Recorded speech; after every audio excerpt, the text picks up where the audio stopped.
You ask Tiger to solve. This deals with linear equations with one unknown. The final result is x equals 16.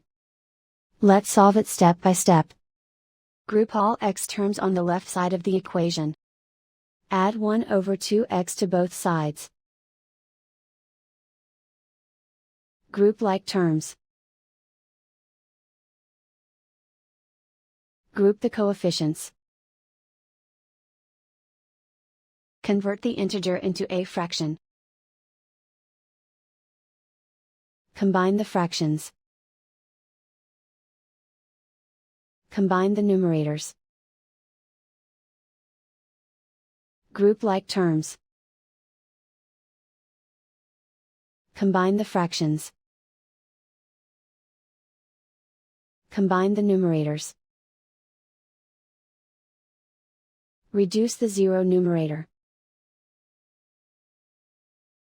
Simplify the arithmetic.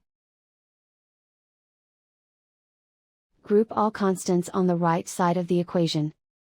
Subtract 30 from both sides. Simplify the arithmetic.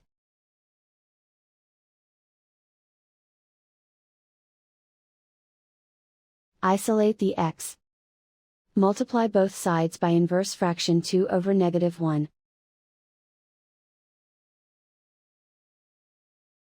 Group like terms.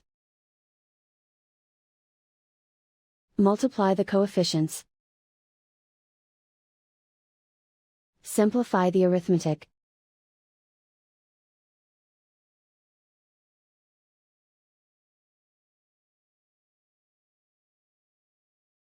And so the final result is x equals 16.